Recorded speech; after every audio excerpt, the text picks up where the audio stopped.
A giugno saranno 10 anni dall'elezione, la prima elezione del sindaco Luigi Brugnaro, che è qui con noi, che ringraziamo, sindaco di Venezia e della città metropolitana. Sindaco, buonasera direttore. Grazie, buonasera e grazie per aver accettato il nostro invito. Dopo 10 anni in una situazione davvero complicata, in una città difficile come Venezia, che bilancio fa? Diciamo che non è ancora il tempo dei bilanci, nel senso che io continuo a lavorare in maniera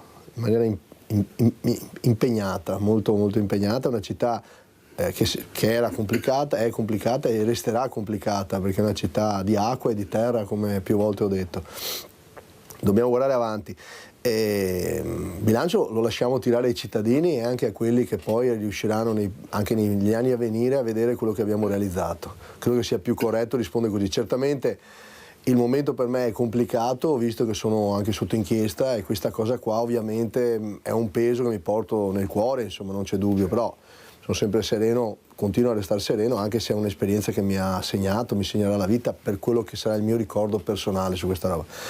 Per cui certamente non faccio spallucce o faccio finta di niente, è pesante. Io ho sempre avuto fiducia nella magistratura, facciano il loro lavoro nei tempi che è necessario fare, insomma io resto a disposizione, questo è chiaro. Mi difenderò in ogni sede perché non ho fatto niente, so di avere la coscienza tranquilla. Poi uno dice, lo dicono tutti così, e allora io so che ai 63 anni non ho mai preso uno spillo da nessuno, non ho mai fatto promesse, non ho mai fatto reati, ma neanche millantato cose. Cioè, io sono 10 anni che elargisco il mio stipendio al comune, non ho neanche le quote contributive della mia pensione, ho un vuoto pensionistico perché prima avevo degli monumenti nella mia società, poi ho deciso di affrontare la sfida di sindaco. Ho fatto i conti l'altro giorno, attualmente ho versato 940.000 euro del mio stipendio, che non ho preso appunto, al comune per comprare ambulanze, per fare opere di bene eccetera, cioè credo proprio di non avere la necessità. Ed è amareggiante quello che mi è successo. Detto questo, la fiducia resta incrollabile nel sistema. Io sono convinto che prima o poi la verità verrà a galla e per cui continuo a fare con grande lena il mio lavoro di sindaco. L'ho già detto, qualsiasi cosa fosse, io continuerò a fare il lavoro di sindaco fino alla fine, che da quello che è arrivato il decreto l'altro giorno sarà in primavera del 2026. Sì. Per cui anche le opposizioni, quelli che auspicano alle poltrone, alle sedute, eccetera, eccetera, si mettono tranquilli e lavoro ce n'è ancora molto. E soprattutto, oltre che raccontare, magari adesso sicuramente lo faremo, le cose importanti che potremmo aspettarci, che abbiamo visto, eccetera, dobbiamo vedere che cosa dobbiamo immaginare per i prossimi 10 anni. Ecco, e la foto che ho visto ieri, sono ancora che rido, del centro-sinistra, che sono uniti, pronti per la campagna elettorale, che avverrà in primavera 2026, un po' prestino per partire, e hanno detto che i programmi li faranno. Ecco, questa è la mia opposizione, gente che non sa assolutamente cosa proporre in alternativa, ed è preoccupante perché quello che sanno di sicuro è tentare di bloccare tutte le opere che abbiamo fatto. L'hanno fatto sempre, fanno raccolta di firme, fanno dichiarazioni, richiesta di dimissioni, 10 anni che vanno avanti così. L'ultima, che così le do una notizia direttore e lo do ai telespettatori, per l'ennesima convocazione al TAR di un pseudo comitato per bloccare di fatto, loro dicono, lo spostamento di un deposito di petrolio, la San Marco Petroli, che è lì dagli anni 50, prima che nascessi io. Avevano fatto un accordo per spostarla perché facevano il parco Moransani, come dire, gli elefanti volano, e bisognava spostare questa raffineria, qui soldi pubblici dovevamo mettere, non si capisce chi, tra l'altro, forse la regione, 80 milioni di euro che non ci sono. Per cui quel parco Moransani, di cui loro vanno avanti a parlare da 30 anni e prendono i voti, per cui sono invecchiati sui banchi dell'opposizione, gente che non ha fatto altro che stare a fare consiglieri comunali, volevano costruire il parco, che qualcuno però per farlo bisognava mettere 80 milioni per spostare questa raffineria. La nostra amministrazione, assieme alla regione, ancora qualche anno fa, abbiamo fatto un accordo per sbloccare questa specie di sogni, di illusioni che poi diventano incubi, e abbiamo semplicemente detto il deposito resta dov'è e si fa il parco, e per cui di fatti lo stiamo facendo, stiamo attrezzando, perché quella è una grande discarica di fatto per i fanghi che vengono scavati dal porto. Una volta coperte tutti questi vasconi, viene coperto tutto di terreno, come è stato fatto a San Giuliano, diventa un grande parco pubblico. Oggi tutte le condizioni ci sono e arriverà e sarà un parco pubblico, grazie dicevo, c'è stata fatta da parte loro questo comitato che doveva rappresentare i cittadini, erano in 10, e ieri sera, il TAR ha detto che è inammissibile questo ricorso perché quei 10 non rappresentano la popolazione, e continua a raccontare balle, per fortuna, perché seminano di mine continuamente il mio percorso, cioè sono, ripeto, manifestazioni, denunce, cause sempre, anche il Bosco allo Sport, dopo prepareremo, è sempre stato così. Per cui tu dici, perché le cose si fanno lentamente? Perché hai questa gente qua che abusa e straabusa di quelli che sono dei diritti sacrosanti di rivolgersi alla magistratura, ma per fatti reali. È tutto così, e questi si candidano a governare la città, a prescindere loro, il diritto, la democrazia, eccetera, eccetera. Dico ai cittadini, per carità del Signore, non torniamo a dire, io non mi posso ricandidare perché il sindaco dopo 2 mandati non lo può fare, ma sarà della partita la nostra alleanza, speriamo di allargarla ad altre persone di buon senso, perché i cittadini, i privati, le persone per bene devono poter vivere in questa città, dobbiamo attrarre investimenti, attrarre persone, attrarre giovani, attrarre studenti, dobbiamo essere attrattivi, dobbiamo essere più sorridenti, più gioiosi, dobbiamo prendersi in giro. Io accetto le prese in giro, ne hanno fatte tante, fa parte del gioco. Sono capaci loro di essere presi in giro, perché a Vardali sembrava veramente 4 vecchi. Ecco, Sindaco, la questione terzo mandato, diciamo ai cittadini, il Sindaco non può essere rieletto dopo 2 mandati, però si sta parlando nel caso di un terzo mandato ai governatori, c'è chi ipotizza anche un terzo mandato per i sindaci delle grandi città. Io sono tendente a escluderlo il terzo mandato, e per come la penso io, secondo me è anche giusto. Lo dico perché è bene che ci sia anche un ricambio. Io non sono attaccato alla poltrona, lo faccio con spirito di servizio, l'ho sempre fatto. Ero presidente di Confindustria, non abbiamo mai preso un euro. Io l'unica cosa che prendo dal comune è il caffè. Tra l'altro con grande amarezza devo dire che non è possibile che continuino a dare del lazzarone agli imprenditori, sembra sempre che se qualcuno ha successo ci sia qualcosa, c'è un'invidia sociale che cercano di seminare, che nella realtà tra i cittadini non c'è. Ecco, lo dico a tutti, i veneziani sono bravissima gente, è gente che ha una capacità di reazione, di tenuta, anche di capacità di comprendere le cose, che questi politicanti, nipotini di gente che probabilmente una volta invece idee solide ce le aveva, magari diverse dalle mie, ma era gente solida, c'erano conflitti nel 68 che riguardavano realmente la vita delle persone, per cui con grande rispetto ne parlo. Questi sono i nipotini, quello che gli è restato è la bandiera, penso rossa a seconda o verde a seconda di come gli preferiscono vantarsi, no? Per cui difendono l'ecologia, difendono sempre tutto tranne che il futuro delle persone. Ecco, credo che a Venezia non c'è solo una questione cittadina, è una questione politica, su quello che è il disegno del futuro della città. Per quello penso che Venezia sia un laboratorio, lo è stato in questi anni, penso che sia davanti agli occhi ai cittadini quello che abbiamo fatto. Attualmente ci sono 1,5 miliardi di investimenti pubblici che sono in corso di esecuzione, ma soprattutto io spero di sviluppare sempre di più l'iniziativa privata. L'ospedale del Lido che sta per partire, l'ex ospedale di Mestre che diventerà un grande complesso commerciale, residenziale, tutte pezzi di zone, la stazione di Mestre, ecco. La notizia di oggi, la notizia di oggi è che è stato bandito, lo diciamo anche agli imprenditori e alle grandi imprese perché sarà un bando europeo, bandito da Ferrovie dello Stato, oggi, stamattina, l'appalto per la costruzione della stazione di Mestre. L'ho sognata da quando ero ragazzo, me la sono immaginata, una stazione ponte, eccetera. Insomma, oggi hanno bandito, siamo arrivati a 146 milioni di valore, quindi 146 milioni che il risultato lo vedremo 5, 6, 7 anni, sinceramente non lo so, per Ferrovie sono un po' lenti da quello che ho visto io per la mia esperienza, ma si parte.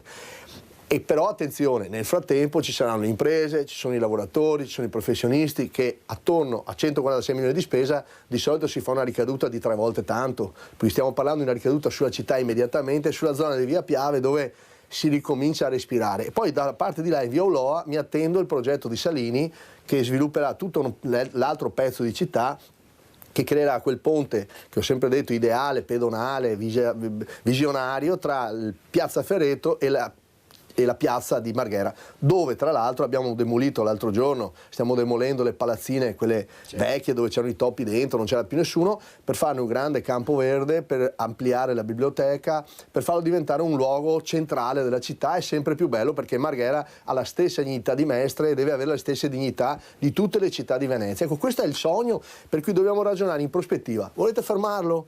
Volete bloccarlo? Ci proveranno, lo stanno facendo in Italia, offendono tutti. Chiunque ha un risultato positivo diventa un problema, ma è un problema per te, perché non li sai realizzare, non basta voler fare le cose, bisogna saperle fare.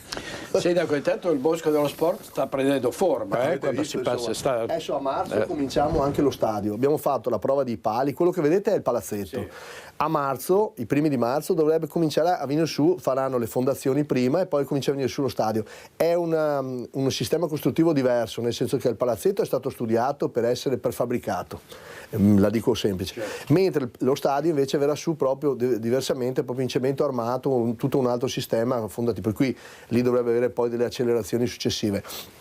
Siamo molto contenti, considerate che sono molto attento alle migliaia di alberi che metteremo, centinaia di migliaia di alberi, sarà davvero un bosco. Considerate che tutta una parte, per chi va all'aeroporto, vede il Bosco dello Sport a destra, a sinistra ci sono Ferrovie dello Stato, c'è un'area che hanno fatto di cumuli di terra, che è dove Ferrovie ci ha chiesto di poter depositare il terreno nel frattempo che fanno il tunnel per arrivare all'aeroporto, gli abbiamo ovviamente detto di sì.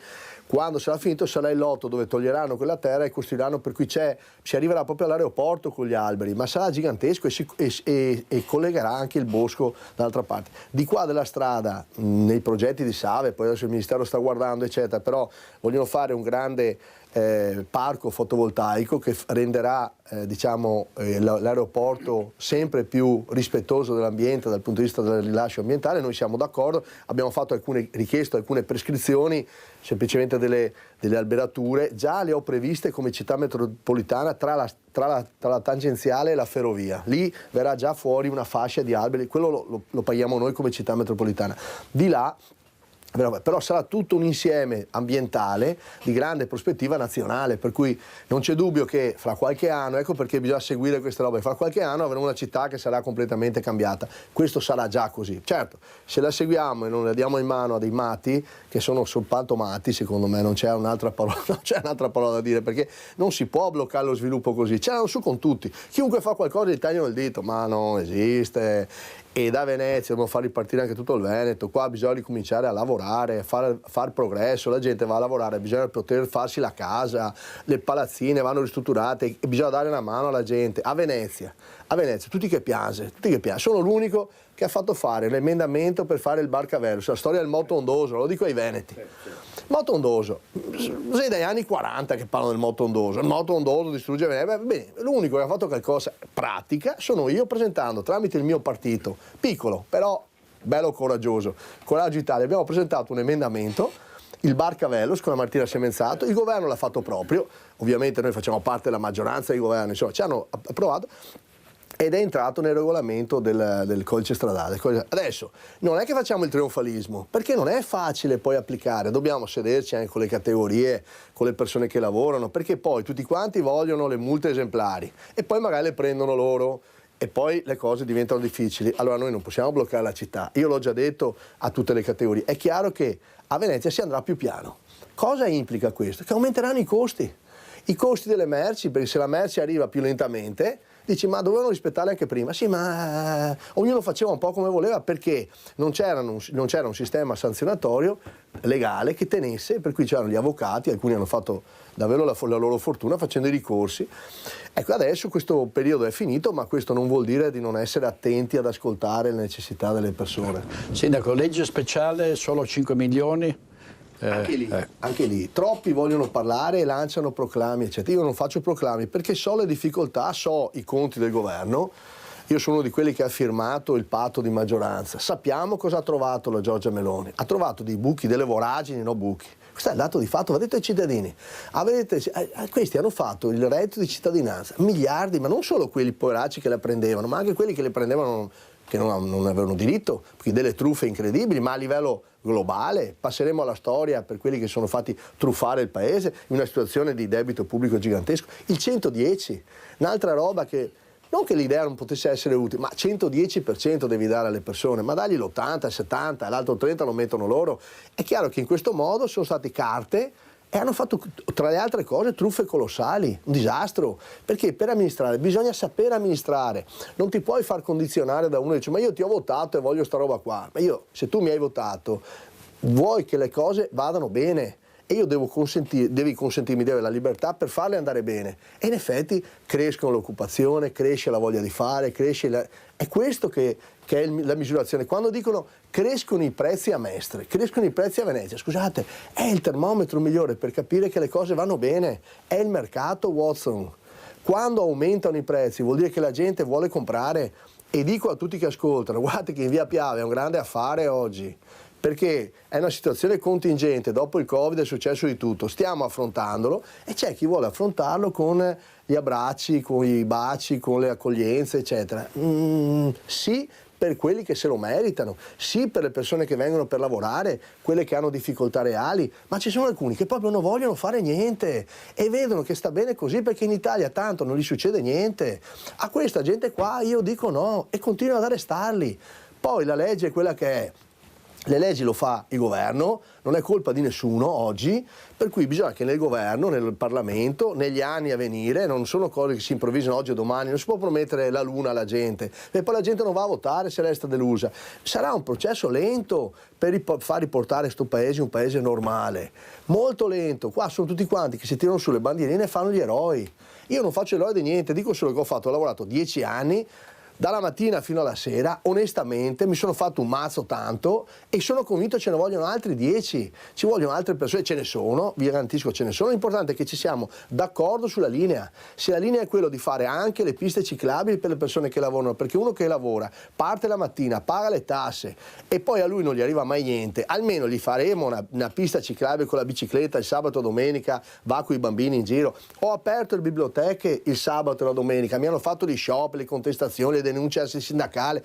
A me è successo di tutto e poi avevo ragione io. Venite a Mestre, le biblioteche sono aperte anche fino a orario tardo, i musei sono aperti fino alle 11 di sera, una volta chiudevano alle 5 i turisti non sapevano dove andare e abbiamo i musei civici sono diventati, non dico una cassaforte, ma una cosa, io lascerò il comune in salute totale. I bilanci li faremo in campagna elettorale fra 1 anno e mezzo, ma vi garantisco che la città di Venezia è la città tra le migliori in Italia, possono fare tutti i calcoli che vogliono, adesso fanno le stime, dicono che noi caliamo, no, sono calate tutte le città metropolitane, noi siamo quelli che caliamo meno, perché hanno messo delle nuove valutazioni, nuovi parametri che vanno ancora capiti sulla diversità di reddito, considerate che abbiamo 10 milioni di turisti e certe cose ci splafonano a noi, ma i cittadini lo vedono se è meglio o peggio. Se la raccolta che facciamo oggi nelle case a Venezia era quella di una volta quando si lasciava la sera la roba e arrivavano prima i gabbiani e poi le pantegane, perché la memoria tante volte è corta,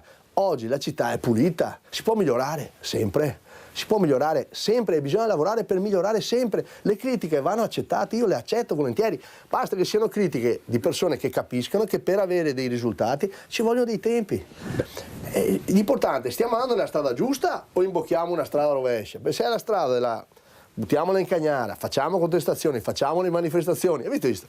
Governo di centrodestra, partiti scioperi. Quando? De venerdì. De venerdì si blocca tutto. Ma scusate, ma vi sembra normale? E chi è il danneggiato? L'operaio, lo studente, l'anziano? Mica la persona come me che comunque continua ad andare in macchina. Allora dico, forse sono scioperi politici. E lo sciopero, che è un grande diritto delle persone, fatto così, viene umiliato. È umiliato grazie alla CISL, per fortuna che si è differenziata, non è tutto uguale il sindacato, c'è chi punta a usare il sindacato, usare certi anche luoghi pubblici per fare la propria carriera personale, perché è gente che non ha mai fatto niente nella vita e per cui per loro la politica è tutto. Per me non è tutto, io mi sono prestato alla politica, continuerò, mi piace la politica, continuerò a fare politica, ma non è detto per dire sempre un ruolo, magari faccio anche altro, vedremo, poi la vita sapete è complicata. Posso essere utile in tante occasioni, magari tante volte, anche meglio di come si può pensare. Sindaco, diceva Montanelli, gli italiani hanno la memoria corta e la vicenda Mose è grottesca, no? C'è stato per anni un attacco al Mose, non bisogna farlo, adesso funziona finalmente, sì, aspetta, e Venezia ha detto ai cittadini come funziona, sì. perché io c'ero, il Mose era fermo tutto, io mi ricordo le parolacce e mi fermo qua e le confessioni ho dovuto andare a fare al prete dopo per come si è tirato su, perché c'era paura. C'era paura perché non risponde, nessuno prende decisioni in Italia, tutti hanno paura. E come fai a dargli torto? Come fai a dargli torto? Se ogni volta c'è una denuncia, come fai a dar torto al dirigente che ha paura di firmare? Come fai a dar torto al sindaco che ha paura di mangiarsi la casa? Questa è la realtà, perché ti minacciano, ti chiedono il danno erariale, lei potrebbe rispondere. Chi è che si candida? Un imbecille. L'imbecille normalmente non fa niente, dice io non faccio niente, e quelli fanno i politici.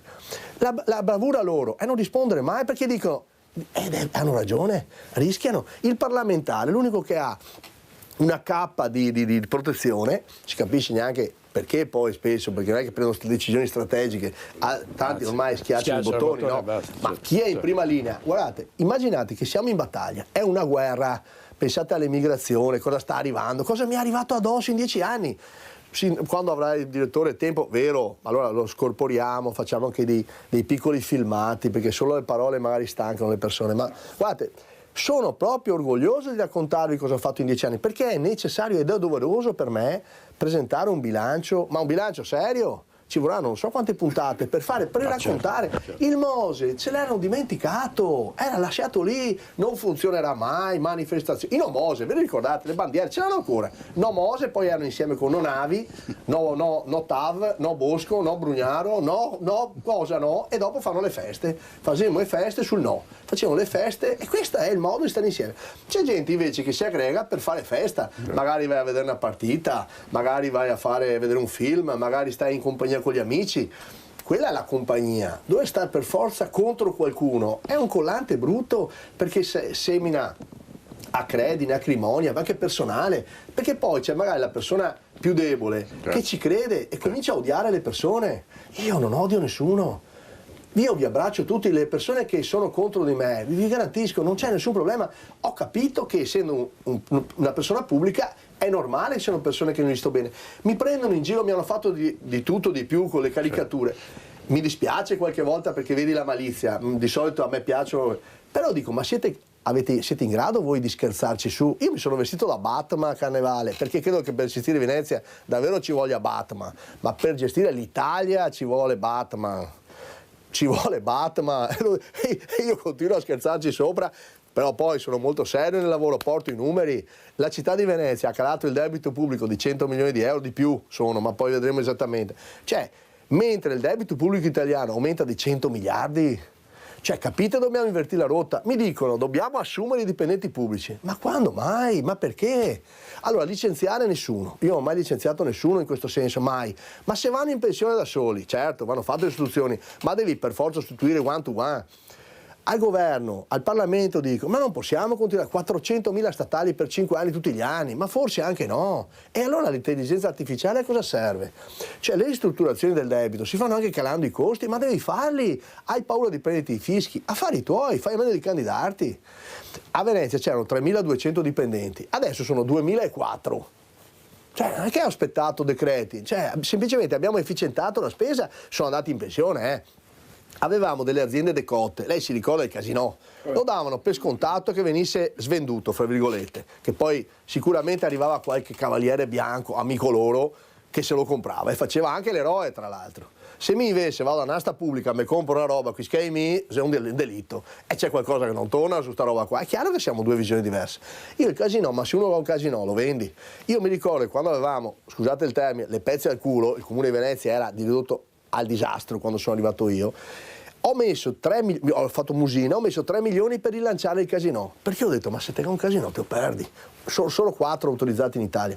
E in effetti piano piano, uno sciopero contro, un altro contro, uno sciopero bianco, una denuncia, una roba, abbiamo ristrutturato il Casinò, non abbiamo fatto perdere nessun posto di lavoro, 500 posti di lavoro tutti salvati, abbiamo perfino cominciato a riassumere, abbiamo assunto, stiamo facendo dei corsi per i croupier a Venezia, è il Casinò che performa meglio, l'anno scorso ci ha dato 17 milioni di euro di utile al comune. Senamana, venite a vedere a Canoghera cos'è il casino, la sera abbiamo fatto un accordo H21. H21 vuol dire che è aperto 21 ore al giorno. Io vorrei arrivare all'H24, ma insomma, intanto mi accontento dell'H21. Che vuol dire? Lo dico ai signori, alle signore, eccetera. Se di notte volete venire a bere un drink, il casino è aperto, c'è una terrazza bellissima, adesso fa un po' freddo, ma adesso ci metto i riscaldatori, è bellissimo, venite a vederlo, non per giocare, è un luogo di magari ti vieni, quasi quasi, è sicuro perché è tutto blindato, tu entri, passaporto, cioè non scherziamo, e ha un successo incredibile. E ce l'abbiamo noi, ce l'abbiamo a Mestre, ce le abbiamo fatte noi queste cose. Il Mose, mi ricordo, scappavano tutti, e mi là a batti i pugni sulla toga dicendo no, ti tiri su, suppia. Mi ricordo l'Aurietta e il Peoco da basso con la diolina in 4 e venivano su alla fine. Avevano paura, no, se spacca, sì, no, cosa succede, aiuto, sta qua, tutti col telefonino che andava via, mi ricordo bene come andava sul Mose. E poi ancora i tempi, e stargli dietro, e il ministro, e vai, tutti quanti, sono andato a abbracciarmeli tutti li ho abbracciati, tutti li ho portati qua, anche Conte, l'ho portato per Pellestrina, grazie, tutti quanti con la bandierina, viva Conte! Perché così si deve fare, siamo filogovernativi.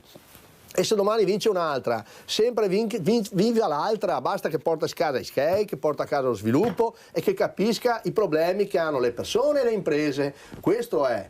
Sindaco, scusa la fuga. Ci mancherebbe.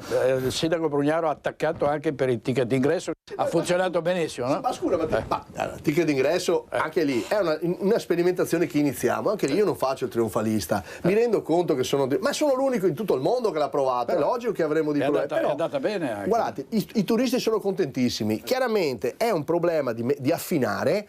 Auguro a tutti quanti di continuare ad avere l'umiltà di dire aspetta, qua lo cambio, qua metto a posto un po', apriamo quest'anno, probabilmente non faremo pagare i veneti, non li pagavamo neanche l'anno scorso, ma quest'anno non li faremo neanche fare la prenotazione, vogliamo provare, vogliamo cercare di disturbarli il meno possibile e vedere se passa l'idea, questa sì culturale, che è una città delicata.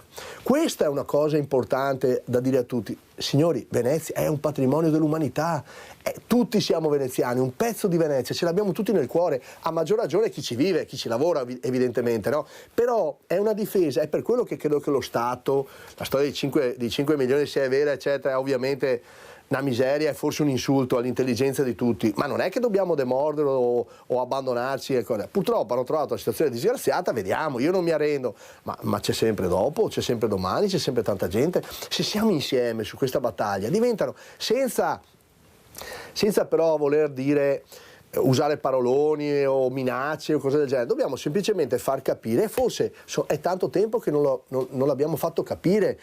Chiediamoci anche noi se possiamo migliorare la nostra comunicazione come città metropolitana. Venezia, Padova, Treviso, una grande città unica con le proprie necessità. Treviso è Treviso, Padova è Padova, per carità Venezia, insomma ognuno ha, ma un grande sistema metropolitano va organizzato, è una Venezia metropolitana che può competere con le grandi metropolitane europee, internazionali. Abbiamo 2 aeroporti bellissimi, un porto che può migliorare, anche lì togliendo un po' di personalismo, con tutte le gratitudini delle persone che hanno fatto, hanno portato, senza voler togliere niente a nessuno. Ma scusate, ci sarà un momento in cui godiamo del piacere, del successo delle varie persone? Io personalmente sì. Io sono contento che l'aeroporto vada bene, che adesso siano progetti di sviluppo, l'abbiamo aiutato. Senza l'aiuto del comune non si faceva quella bretella che state facendo. È il primo aeroporto collegato con la ferrovia ad alta velocità. Un'idea che ha avuto Enrico Marchi, che Zaia ha sposato e che io condivido, a prescindere dalle simpatie personali o meno, non c'entra niente. L'interesse pubblico è una cosa diversa. La strada, se ha un buco, si aggiusta il buco, non si va a vedere di chi è la casa di fronte, se ti ha votato o no, ma bisogna cambiare questo modo di fare. Le aziende non lavorano così. Se uno produce, non so, dico io, il burro o fa delle altre attività, cioè si preoccupa che il cliente sia contento, le macchine a scrivere devono funzionare. Il successo di queste aziende è stato perché la qualità del prodotto era eccellente e si è continuato sempre ad ascoltare il cliente. Il politico deve ascoltare il cittadino. Qualche volta il cittadino magari ha delle idee anche sbagliate perché non sa le ragioni o o il dietro le quinte. Allora, se c'è un po' di pazienza, piano piano glielo si spiega. In qualche caso non si può spiegare tutto, perché sennò non si porta a casa. Immaginatevi delle relazioni diplomatiche, non è che tu puoi raccontare tutto sui giornali, lo racconti dopo. Ma dopo però il bilancio va fatto, se sei stato un bravo diplomatico o no. E anche su questo si tratta di ritornare a un tema secondo me importantissimo, che è la fede, la fiducia. La fede è un qualcosa che tu dai a una persona e ti attendi che porta dei risultati. È chiaro che poi gliela togli se i risultati non arrivano, ma se i risultati ci sono e vedi davanti i tuoi occhi, devi fidarti dei tuoi occhi. Ai cittadini dico, andate a votare sempre. Lo so che dici, ma tanto non cambia niente. Guardate che non è vero, può anche peggiorare. Dici, ma va mai robe? E poi andare anche a peso. Purtroppo, vedendo certa gente, vi garantisco, posso andare molto peggio.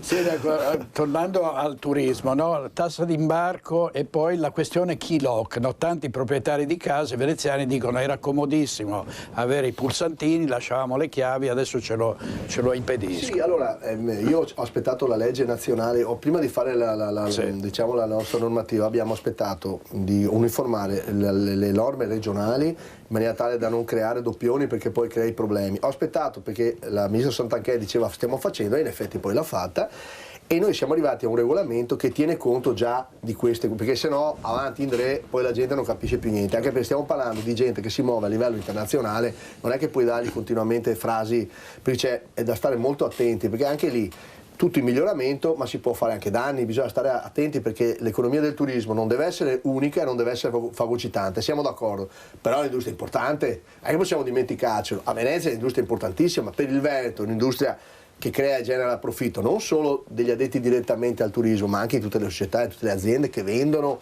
alimenti, trasformazioni, divertimento o quant'altro, il made in Italy ai turisti. Per cui attenzione, siamo seduti su un ramo, dobbiamo stare attenti a non segare il ramo perché quel giorno ci gira così o perché mi ha convinto un certo discorso e perché i turisti vogliono fare i padroni a casa nostra. Non è assolutamente questo. Il turista deve venire come un ospite, deve comportarsi bene, come tu devi comportarti bene con lui. Questo è noi stessi siamo turisti quando andiamo da un'altra parte, no? Insomma, non devo certo spiegare questo in un popolo, quello veneto, che è sempre stato accogliente, dialogante, anche se molto rigoroso delle proprie necessità. Sulla questione del regolamento delle key box sarebbero le scatolette per tenere le chiavi, anche lì io non sono particolarmente estremista. Personalmente non vedo una grande difficoltà che qualcuno possa avere anche il key box vicino, magari per motivi di convenienza, anche nell'utilizzo stesso dell'appartamento. Il punto è un altro, era l'accoglienza all'arrivo degli ospiti. Lì ho chiesto che in questo regolamento venisse inserito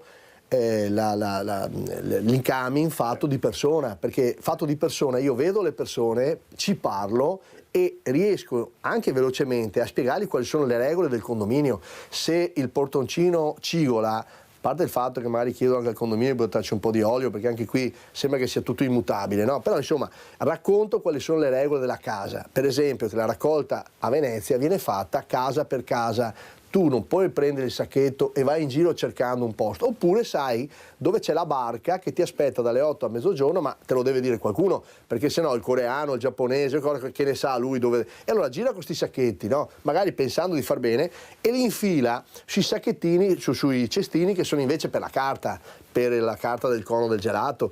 Chiaramente lì trovi questa roba qua, allora nel regolamento abbiamo messo che il sacchettino avrà un timbro col numero dell'autorizzazione della casa, così quando troviamo i sacchetti in posti non adeguati possiamo chiamare il proprietario e dire guarda che la tua attività di formazione di quelle persone non sta andando bene, falla andare meglio, perché tu hai tutto il tuo diritto di ricavare tutto l'utile che vuoi dalla tua casa, perché questo è un rispetto della proprietà privata, io ci credo tanto a questo, ma non devi disturbare gli altri, tu fai i prezzi che vuoi, fai la tua gestione autonoma, non è nessun problema, non devi disturbare gli altri, perché se no la tua attività non è un'attività, il bilancio diventa negativo, perché tu guadagni e io ci rimetto la salute, ci rimetto l'equilibrio psicofisico o quant'altro.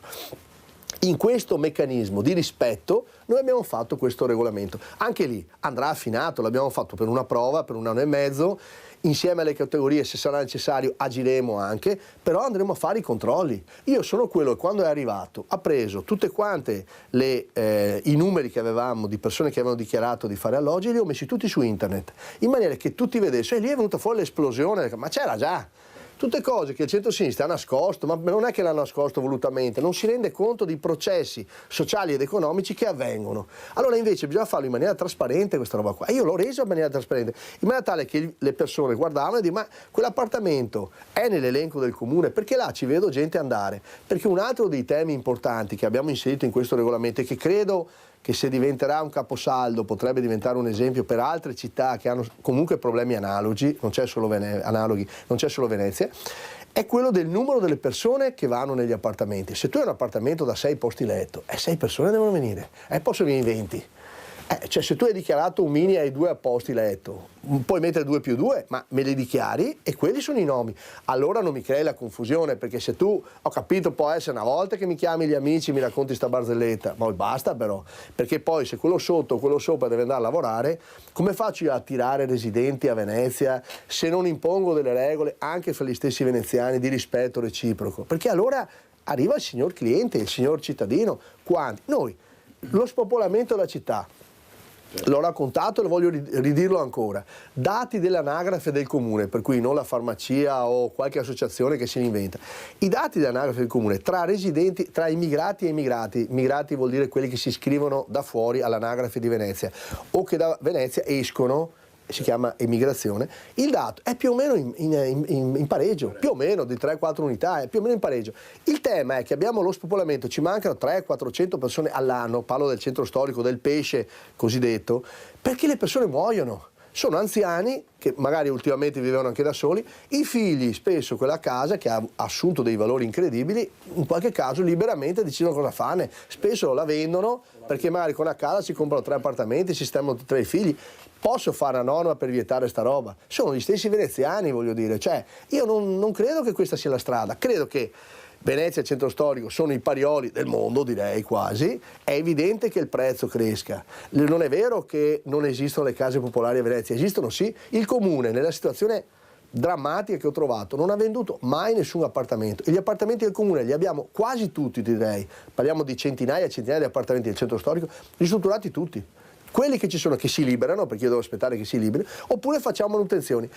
C'è l'Ater in effetti, che è un ente diciamo più meno finanziato, ecco, lì sì ci sono problemi. Io ho anche chiesto, se finanziassimo la legge speciale, ne parlavo con la regione, dico, se mi finanzia la legge speciale, potreste darmela in concessione e io con quei soldi li strutturo, o mi cedete gli appartamenti. Però finché non è così, non serve parlarne facendo chissà che polemiche, perché i soldi non si sviluppano per polemiche, ma facendo attività di rapporti. Dobbiamo lavorare anche su questo, stiamo lavorando sull'edilizia universitaria e studentesca, poi però le persone devono capire che per farsi una casa eccetera, se non hai risorse vai dove puoi permettertelo, non è che succede che ti vieni a legare in comune perché in ogni caso qualcuno deve darti la casa popolare. Io sinceramente a livello nazionale cambierei completamente tutta l'organizzazione delle case popolari, la cambierei tutta. Io comincerei a pensare alla casa popolare, casa per una persona in difficoltà economica, perché se parliamo di una persona in difficoltà psicofisica eccetera è un'altra questione, dove il diritto deve essere garantito e lì c'è il diritto secondo me vero alla casa, perché uno che non ha la mobilità, non ha la forza di lavorare, quello deve pensarci il pubblico, la nostra chiamiamola assistenza sociale generale.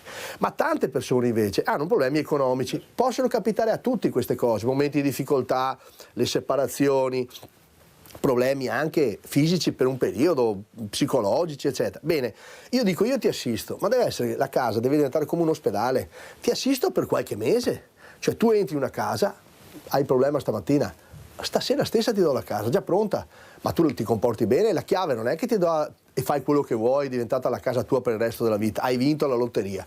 Questo è il sistema in Italia, per cui a un certo momento quando si riempie tutto bisogna ricominciare a fare carrozzoni. Poi siccome la casa non è mia, che me frega a me di usarla bene o male, e c'è tante volte che viene veramente demolita la casa, quando invece la casa di una persona personale non viene demolita. Come mai? Perché c'è disinteresse, no? C'è deresponsabilizzazione. Invece la responsabilità deve essere data alla persona. Sei in difficoltà, vieni da me, in comune o dove vuoi tu, decideremo qual è l'ente casa, ma vieni in una situazione dove parliamo di casa e di lavoro. Io ti do la casa e entro stasera, tu porti pure le tue valigie, c'è un regolamento condominiale, ti comporti perfettamente a certi orari, non bevi, non fai casino, non è che sei a casa popolare fai come pensi che sia a casa tua. E dopodiché nel frattempo ti iscrivi a un corso di formazione o di ricollocamento per trovare lavoro, e ti misuro su questo, ti misuro perché hai la casa, i tuoi figli, ma tu vai a lavorare però, e questa roba qua può durare per 6 mesi, per qualche mese, e poi te ne vai sul mercato e ti trovi una casa, metti da parte i soldini e vai, voli, è come un letto di ospedale. Non è che io vado in ospedale e poi e sto a letto tutta quanta la vita, anzi facciamo addirittura i ricoveri diurni adesso. Questo è importante perché cambierebbe completamente la visione, perché allora avremo tante case, perché se la casa che do a te domani la liberi perché ce n'è un altro, e vai sul libero mercato, ci sono 500.000 case chiuse in Italia. Sapete perché?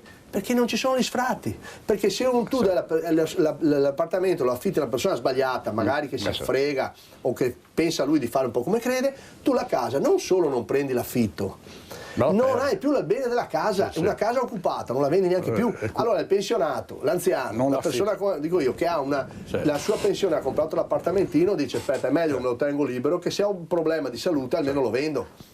Questo è il problema, 500.000 case in Italia.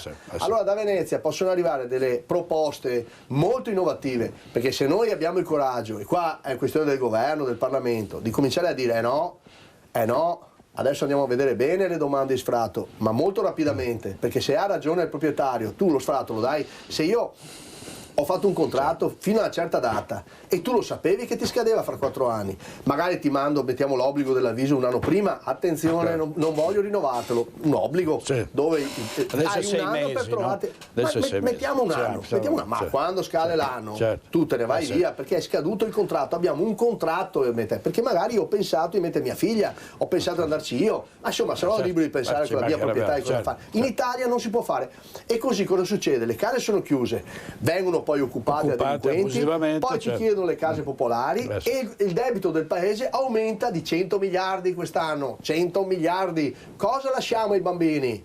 Cosa lasciamo ai bambini? Chi non protesta, chi non mi dà una mano su questa battaglia qua è incivile uguale, perché questo conto lo stiamo facendo pagare ai più piccolini, perché debito pubblico vuol dire debito per i fanciulli, per quelli che non sono ancora nati. Io faccio solo sto lavoro per i ragazzi, solo per i giovani, e i giovani in certi casi devono riflettere bene su quello che sto dicendo, perché il loro futuro è il vostro futuro, ragazzi. Questi vi stanno indebittando, sti vecchi non vogliono fare niente, non si prendono responsabilità e vi caricano i debiti. Questa roba qua ci vuole coraggio di ascoltare la gente che le cose le sa risolvere, non chi dice di risolvere, ma che ha un curriculum che le può risolvere. Questa è la differenza. Sindaco, occupazioni abusive, adesso c'è una legge però che consente di diciamo, far sgomberare gli occupanti. Il tema è che dobbiamo accompagnare tutte queste norme, in questo senso va ovviamente nella strada giusta che io stavo indicando, ma dobbiamo accompagnarli con un ragionamento sociale alle persone, alla signora che mi sta ascoltando a casa, al ragazzo che cerca di capire. Io non devo dare soltanto frammenti di leggi sconnesse, devo raccontare il sistema dell'abitazione pubblica, come funziona. Per capirci, io figlio di operaio non ho mai avuto nessun tipo di aiuto da nessuno, mai neanche ho pensato di chiedere una casa pubblica. A quel tempo se non eri iscritto alle cooperative o ai partiti vari, te la sognavi, neanche ci provavi.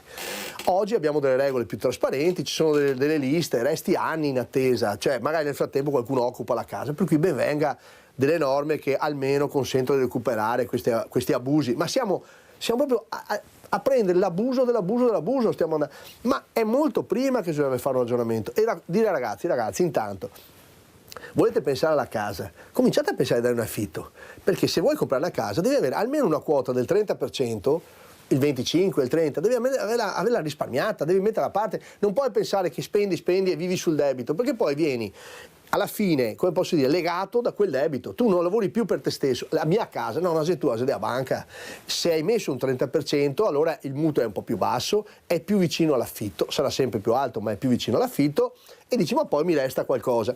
Ma è un passaggio che devi fare graduale, perché se cominci a indebitarti fin qua, e non sai come fare, poi la banca ti chiama, poi ti comincia a rompere le scatole, poi cominci male, ti sembra la vita. Anche lì bisogna che le istituzioni facciano un percorso culturale anche nelle scuole per raccontare cos'è la finanza, che cosa sono, cos'è l'aspetto finanziario delle questioni, cosa vuol dire avere 2 soldi in tasca, che cosa è il risparmio, qual è l'utilizzo del risparmio, cosa sono le pensioni, cioè andare dei giovani a raccontare delle cose che non vengono più fatte. Una volta c'è anche uno scoraggiamento nelle famiglie, probabilmente c'è meno voglia di raccontare. io voglio tornare a fare queste robe qua come città metropolitana, voglio raccontare ai giovani l'importanza. Allora, dentro il meccanismo del risparmio, della vita di prospettiva di quel giovane ci sta la casa. Dici ok, ci possono essere più scelte di casa, no? Uno può avere tanti, 2 o 3 mini appartamenti, io dici io prendo un mini, poi ne prendo un altro. Uno dice no, io costruisco una casa grande per me, la mia mamma. Ci sono tante scelte diverse, tutte rispettabili. L'importante è che abbiano una sostenibilità economico-finanziaria. Non devi impiccarti sulle robe, perché se ti impicchi muori, non ce la fai più e poi sei nervoso al lavoro e poi non riesci a avere libertà, vai male anche con i figli. Si dice hai fatto il passo più grande della gamba. Bisogna stare un po' indietro rispetto a sta roba, essere un po' più tirchi su sta roba, per se stessi. Allora, dentro a questo ci sta anche un progetto di case popolari dove io ti aiuto. Hai una difficoltà che va oltre al normale inserimento nella vita lavorativa, perché sei stato sfortunato, un incidente, una cosa, non voglio fare gli elenchi delle disgrazie, ce ne sono di tutti i tipi. Bene, c'è l'assistenza pubblica, ma un'assistenza dignitosa, non che ti do un appartamento scassato perché è un appartamento pubblico, arrangiati, non esiste, ti do una casa bella, a posto, pulita, me la riconsegni così, ma te la do per qualche mese, perché sei in difficoltà, perché la sto togliendo ad altri, no? Tutta la collettività vuole aiutarti, perché hai un problema. Tu devi aiutare te stesso però. Allora entri in un programma di rigenerazione, di riassetto. L'altro giorno ho sentito in televisione, ieri sera, che c'era una della Fiat in cassa integrazione da 17 anni. Ma cioè, 17 anni no, però. Lei mi raccontava di suo nipotino, ha tirato sul figlio che all'università e adesso un altro anno in cassa integrazione. Capito? Ma non è mica obbligatorio, si può anche scegliere un altro lavoro. Cioè, quantomeno non piangere se è stato 17 anni in cassa integrazione. No. Non puoi, così, a me non va bene, capito? Cioè, io dico, guardate che la libertà ce la conquistiamo anche con il nostro coraggio, con le nostre scelte. Non è che soltanto, non abboccate a quelli che vi dicono piangete, tanto qualcosa arriva. Dei garve in comune che qualcosa arriva. No, perché vi suona la porta sbagliata. No, io vi dico lavorate invece, e lavorate anche un po' di più. Perché c'è quello che dice no, le 8 ore addirittura caliamo l'orario di lavoro. Sì, ma perché sei uno sfigato pazzesco, perché dici perché il lavoro non ti piace. E trova un lavoro che ti piace, cavolo. E comunque se vuoi farlo, falle meno, è il tuo diritto. Ma non puoi impedire a quello che vuole invece, che so io, togliersi uno sfizio, comprare una macchina più bella, farsi un regalo, fare quello che vuole di lavorare di più.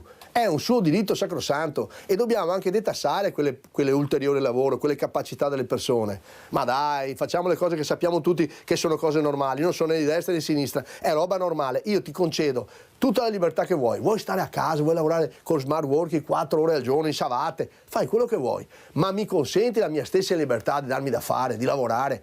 E guardate, lo dico agli italiani soprattutto, deve da fare perché gli stranieri che stanno arrivando sanno 3 lingue, hanno voglia di fare, sono bravissimi ragazzi. Attenzione, non è vero che sono tutti delinquenti, non è vero niente, stiamo parlando di nuovi italiani strafighi. Cioè, qui c'è una competizione vera, oggi vi giocate il futuro, ascoltate me, sport, impegno, darvi da fare, andare a votare, lavorare, questo è il futuro per una vita secondo me piena, gratificante. Sì, d'accordo. Da imprenditore come sta andando l'economia italiana? Ci sono delle preoccupazioni sincere, io sono preoccupato, cioè noi abbiamo i dati sull'industria che sta calando ormai da 20 mesi continuamente, i sindacati lo stanno dicendo, lo diciamo anche noi, cioè chiunque sa le cose sa che è così, si è fermata la filiera della Germania, ma la realtà è che è un'Europa di dementi, io uso questa parola qua, forte può sembrare, ma è stata gestita dai socialisti, questa è la realtà, e questi socialisti qui verdi hanno fatto quello che hanno fatto a Venezia, a regole su regole su regole, non riesce a fare niente. In Germania io sono andato a vedermi i volantini dei nazisti, sta attento, che hanno avuto un successo elettorale, ho detto ma cosa scrivono sti qua? Perché sono curioso, no? Un mio amico che è tedesco mi dà le traduzioni. Sapete cosa ci sono sui volantini del partito nazista tedesco? Perché io pensavo, ma sono impazzito, cioè io non accetterei mai, no, solo il pensiero. Beh, certo. C'è scritto, la protesta è contro le caldaie a quelle elettriche. Perché evidentemente è un problema che sentiamo tutti. Un anziano, 65-70 anni, deve fare a casa per cambiare la caldaia che va benissimo a gas, perché la mette i termoconduttori. Ma Assio Star, da quanto? 20 anni ancora, Assio Star, li obblighi entro il 35 perché sennò la diretta carbonica, no, moriremo di fame noi altri, non moriremo di ambiente, di fame moriremo, se andiamo avanti così. La Cina produce i pannelli, noi facciamo il bilanciamento di quanto non emette il pannello solare. Sì, ma te che calcolare che per fare il pannello solare magari ha fatto che il fumaron cioè non lo so. E poi aspetta, lo smaltimento del pannello solare, che nessuno pensa. Io ho fatto brevettare da Veritas, che è la nostra società, una macchina, perché mi faccio affari anche nel pubblico. Abbiamo fatto una macchina, abbiamo brevettata una macchina per distruggere i pannelli solari, che avevo portato al Ministero dell'Ambiente, ci hanno finanziato per farne adesso una catena di montaggio, perché non sa dove mettere i pannelli solari. Che avevi messo tutti quanti i pannelli solari, ma hanno una vita i pannelli solari, finiscono, a un certo momento non produce più niente. Intanto controllate bene quello che dicono e quello che è effettivamente la produzione, che qualche volta magari non è proprio così. Non potremo andare avanti solo a solare, se no vogliamo che si riempimo anche a tutti i campi, non sarà così. Bisogna fare delle scelte in prospettiva. C'è l'idrogeno, ci sono altre formule, c'è la fusione nucleare, che non è la fissione. Adesso qua bisognerebbe fare una puntata intera su sta roba qua. La fusione sono due nuclei che si fondono, non c'è la reazione nucleare, per cui se dovesse succedere qualcosa cascano come un cerino che si spegne cascando per terra. Quella è la fusione nucleare, che non è la fissione. Non capivo niente nessuno di sta roba. Non a caso l'ENI sta facendo le sperimentazioni a Boston, no in Kenya, a Boston, in città di Boston, dove c'è l'università di fisica, di matematica. E sapete chi sta rifornendo i magnetti di quelle macchine che stanno attrezzando? Noi altri da Porto Marghera che mandiamo, i magnetti che mandiamo da Porto Marghera. Siamo sempre noi il brevetto se nostri, i magnetti se nostri, e poi gli italiani nei prossimi anni, i giovani, compreranno la tecnologia americana. Sindaco, il presidente Zaia ha detto però nessuna centrale nucleare a Marghera, cosa ne pensa? Sì, ha ragione, ma chi vuole mettere la centrale nucleare a Marghera? Giustamente lui ha voluto stoppare immediatamente sta roba, perché dice che non vada avanti quei discorsi, perché sti cancheri del no, se solo a fare discorsi e far prendere paura alla gente, nessuno vuole fare centrale nucleare a Marghera. Si è parlato di fare un centro di ricerca, che è un'altra roba, sulla fusione nucleare, che è tutta un'altra minestra, ma bisogna anche essere meno ignoranti sulle cose, perché l'idrogeno, cerco di spiegarlo, non è una fonte di energia. L'idrogeno è come fosse una batteria, è un accumulatore. L'idrogeno non è una fonte di energia, è un accumulatore. Noi lo sappiamo bene, abbiamo aperto il primo distributore in Italia, primo e unico per adesso, da qualche anno ormai, a Mestre, dove la macchina puoi andare a rifornirle di idrogeno. Qui il tedesco che ha la macchina di idrogeno, perché notizia, in Germania ci sono già le macchine in commercio a idrogeno. Noi non ce le abbiamo in commercio, non perché non ci sono le macchine, ma perché non ci sono le ricariche, non sai dove far benzina, per capirci. Il distributore di idrogeno ha un grande vantaggio rispetto alla batteria. Sapete qual è? La batteria la ricarichi in 40 minuti se ti va bene, ti leggi il giornale e dopo te leggi anche st'altro. L'idrogeno lo fai come la benzina, 2-3 minuti e hai fatto il pieno. Semplice. E l'idrogeno è la trasformazione dell'energia prodotta, diventa trasportabile, perché gli aerei, le auto, i camion non potranno andare a batteria. Vi immaginate un aereo a batteria? Un cavo ongo? Non potrà. Bisogna mettere l'idrogeno, le navi da crociera. Allora, dopo che lo produci questo idrogeno, in prospettiva ci sarà sicuramente l'energia green, l'energia eolica, eccetera, eccetera, ma anche l'energia della fusione nucleare. Arriverà fra 20 anni? Sì, ma noi dobbiamo farci trovare pronti fra 20 anni. Ma se no, i nostri studenti, perché vanno all'università? Perché abbiamo l'ingegneria di chimica, l'ingegneria di fisica, l'ingegneria di matematica? Dove sono i nostri futuri, i nostri cervelli? Stanno andando via perché noi non abbiamo i centri di ricerca, dobbiamo svilupparli dal pubblico e dopo col privato. Allora fare arrivare investimenti privati. L'Intel.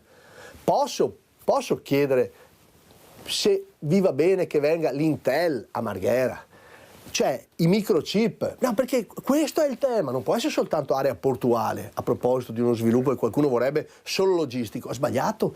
Abbiamo un'area che è portuale e industriale. Io l'ho già detto al Presidente del Porto, non accetterò un'idea di uno sviluppo urbanistico soltanto portuale, per quanto so l'importanza del porto, ma tu devi avere dei progetti di utilizzo vero di tutte le aree, se no blocchi tutto per l'ennesima volta. Noi dobbiamo riuscire ad attirare anche la meccatronica, l'industria per esempio aerospaziale, che sta dando grandissimi risultati ed è un grandissimo interesse per i giovani, ovviamente perché i giovani che hanno una previsione di vita di altri 100 anni, mentre la mia è soltanto di 50, lo dico per farmi un piacere ovviamente, ma dico, cioè è chiaro che sono interessati ad andare sullo spazio c'è tantissima le nanotecnologie, pensate a tutte quante le novità in questo senso anche dal punto di vista della costruzione, della trasformazione agroalimentare, tutto questo potrebbe starci a Marghera e dobbiamo essere bravi nel far trovare un luogo di condivisione tra le persone, dove la gente sta bene, dove sorride, dove vede il futuro. Deve essere una città dove la gente crede nel futuro, che ci stiamo vedendolo. Quando vedi sto palazzetto che cresce, sta roba che cresce, allora dici, ma allora si può fare? Sì, il Mose, abbiamo bloccato il mare, siamo l'unici al mondo che siamo stati. Cioè, abbiamo messo 30 anni di baruffe, di discussioni, perché c'era quello che diceva non funzionava niente, tutti i ladri. E invece funziona, Sindaco, dopo averla ascoltata, io non mi immagino nemmeno un sindaco Brugnaro che smette di fare politica. Qual è la prospettiva, il futuro del sindaco Brugnaro? Adesso mi preoccupo. Un anno e mezzo di sindaco. Io adesso mi preoccupo delle mie cose, mi preoccupo anche che si possa risolvere e chiarire bene le cose che mi riguardano, perché io su questa cosa qua andrò avanti fino in fondo, alla fine in silenzio, senza fare proclami, ma io mi difenderò in tutti i modi possibili perché non ho fatto niente, questo è un mio diritto anche costituzionale e andrò a controllare tutto se è stato tutto fatto. Anche su questo avremo chiaramente questo, però l'altra cosa è l'impegno che ho con i cittadini, per cui di continuare a fare il sindaco con grande passione, certamente di partecipare, il mio impegno sarà quello di partecipare alle prossime elezioni, partecipare chiaramente nel suggerire candidati, programmi, continuità amministrativa vale per il comune ma anche per la regione, anche la regione è un dato importante. E sbagliano le forze, secondo me anche di centrodestra, a pensare che è tutto ineluttabile, che comunque la regione gli è un atto dovuto e quasi qualcuno può solo litigare se il nome deve essere di una parte o dell'altra. I veneti non sono una colonia. C'è qualcuno che comincia a incazzarsi, a me non piace sto balletto, tocca a me, tocca a te, ne ho diritto io, ne ho diritto, cioè, ne hanno diritto i veneti a decidere cosa devono fare del Veneto. E vorrei ricordare che il Veneto è nato con grandi visioni, di persone che poi francamente non sono neanche finite benissimo, perché io penso a Galan per esempio, la legge ha detto, le norme, lui ha patteggiato, non voglio entrare sulle vicende, però non si può dire che non era uno che aveva delle visioni. Cioè, abbiamo ancora queste visioni oggi, pensiamo che siano ineluttabili, abbiamo ancora una voglia di affrontare con concretezza i problemi, dalla sanità ai trasporti, all'SMFR che non è mai decollato, alle grandi aree industriali e artigianali, ai problemi delle nostre connessioni internazionali, il nostro ruolo nel mondo anche in termini di rapportarci con i nostri emigrati che sono una risorsa gigantesca che andrebbe sfruttata appieno. Siamo capaci di immaginare il Veneto come piattaforma per il lancio dell'Ucraina? Io ho messo le basi su queste robe qua, alcune cose le posso dire, altre no, ma Venezia è al centro di questi progetti perché c'è un problema di amicizia, di stima reciproca. Coi governi ci parliamo, abbiamo occasioni di incontro, conosciamo Giorgia Meloni non come persona. Cioè, questo è il tema, noi dobbiamo essere nella partita, anche nella partita europea, con la nostra identità, anche con le nostre fragilità, anche con quello che abbiamo sbagliato, non dobbiamo nasconderci sempre e dire siamo i numeri uno. Non è vero, non siamo più i numeri uno, eravamo i numeri uno, non siamo più i numeri uno, ma possiamo tornarci perché il Veneto è una terra meravigliosa, straordinaria, che ha delle città bellissime, pensate soltanto all'idea di Verona come città metropolitana intorno al lago di Garda, con Mantova, Brescia, Trento. Bisogna avere un'idea molto più prospettica, ci vorranno 20 anni, non lo so, il tempo che i cittadini vorranno, se vorranno. Però dobbiamo trovare ruoli e funzioni per ognuno, perché e poi ognuno vive dove vuole, dove fa piacere a lui, ma dobbiamo interconnetterlo, cablare. Venezia è Smart City, ve l'hanno detto? Venezia è una delle 8 città che è completamente cablata.